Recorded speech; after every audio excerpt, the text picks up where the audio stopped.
ছাত্রদলের প্রতিষ্ঠাতা শহীদ রাষ্ট্রপতি জিয়াউর রহমানকে আমরা আজকে স্মরণ করছি। আমরা স্মরণ করছি যারা এই দলের প্রতিষ্ঠা লগ্ন থেকে জীবন দিয়ে গিয়েছে, তাদেরকে স্মরণ করছি। আজকে ছাত্রদলের জন্মদিন। এই জন্মদিন অনেক কথা বলার ছিল, ঘন্টার পর ঘন্টা, দিনের পর দিন বললো শেষ হবে না, কিন্তু আমি সেই মেসেজে যাব না। আমি 3টা মেসেজ রেখে আমার বক্তব্য আমি শেষ করব।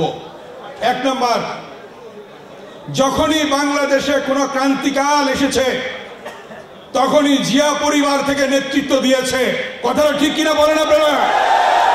নাম্বার 1, 1971 সালে মহান স্বাধীনতার ঘোষক শহীদ রাষ্ট্রপতি জিয়াউর রহমান স্বাধীনতার ঘোষণা দিয়েছিলেন, ঠিক কিনা?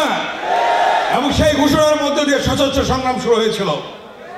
এরপরে যখন গণতন্ত্রকে ভুলুণ্ঠিত করে স্বৈরাচারের সাথে ক্ষমতা দখল করে, তখন দেশনেত্রী বেগম খালেদা জিয়ার নেতৃত্বে, আপসীর নেতৃত্বে বাংলাদেশে গণতন্ত্র ফিরে এসেছিল, ঠিক কিনা? আরেকটি ক্রান্তিকাল, আমি যদি সেই কথাটি বলতে চাই, অনেকেই জানেন না।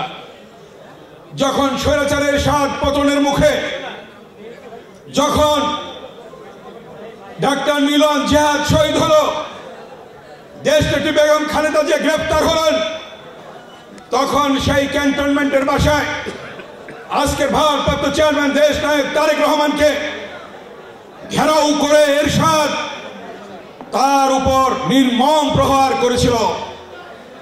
আমরা সেদিন প্রেস ক্লাবের সামনে, সেদিন সর্বদলীয় পেশাজীবীদের নিয়ে 90-এর সর্বশেষ সর্বদলীয় ছাত্রকের মিটিং করছিলাম।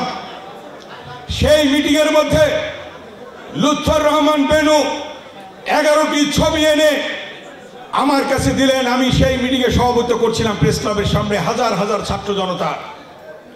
11টি ছবির মধ্যে দেখলাম দেশ নায়ক তারেক রহমানের পিঠে কালো দাগ সম্বলিত 11টি ছবি তিনি নিয়ে আসলেন। যখন আমি সেই ছবি তুলে ধরলাম প্রেস ক্লাবের সামনে, তখন উত্তাল হলো রাজপথ।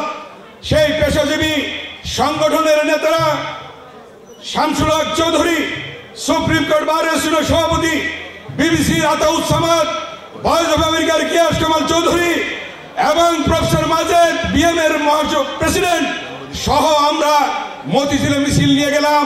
সেখানে আল্লাহওয়ালা বিল্ডিং কে আক্রমণ করা হলো। দাও দাও করে সারা বাংলাদেশে আগুন জ্বলতে থাকলো তারেক রহমানের উপর আক্রমণ করার জন্য। সেই কালো দাগ এখনো হয়তো মুছেনি। সেই অভিজ্ঞতা দিয়ে ঢাকা বিশ্ববিদ্যালয়ে মিছিল করেছে এই আজকের ভারপ্রাপ্ত চেয়ারম্যান দেশ নায়ক তারেক রহমান। আপনারা এই খবর অনেকেই জানেন না। দেশনেত্রী বেগম খালেদা জিয়ার মেসেজ চিরকুটের মাধ্যমে আনুষঙ্গিক সবকিছু ঢাকা বিশ্ববিদ্যালয়ে এসে সেই জসীমউদ্দিন হলে আমাদের হাতে তুলে ধরেছেন। এই করতে হবে, এই দেশনেত্রী বেগম খালেদা জিয়ার নির্দেশনা।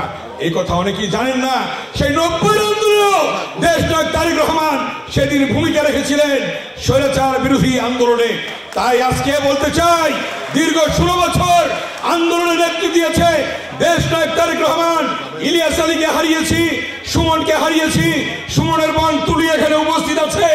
এখানে অনেকেই মাহারা, ভাইহারা, সন্তানহারা অনেকেই উপস্থিত রয়েছে আজকে। তাই সেই 16 বছরের আন্দোলনের পরিসমাপ্তিতে অনেক শহীদের রক্তের বিনিময়ে, ছাত্রদল, যুবদল, স্বেচ্ছাসেবক দলের রক্তের বিনিময়ে, সর্বশেষ ছাত্র জনতার আন্দোলনের রক্তের বিনিময়ে আমরা যে বাংলাদেশ পেয়েছি, এই নতুন বাংলাদেশে অবিলম্বে প্রয়োজনীয় সংস্কার, দ্রুত সংস্কার করে নির্বাচন দিতে হবে। সেই নির্বাচনে আল্লাহর রহমতে বিএনপি ক্ষমতায় আসবে ইনশাআল্লাহ। সেই প্রত্যয় ব্যক্ত করে ছাত্রদের প্রতিষ্ঠাবার্ষিকীতে সেই শপথ গ্রহণ করে আমার বক্তব্য এখানেই শেষ করছি। আল্লাহ হাফেজ। বাংলাদেশ জিন্দাবাদ।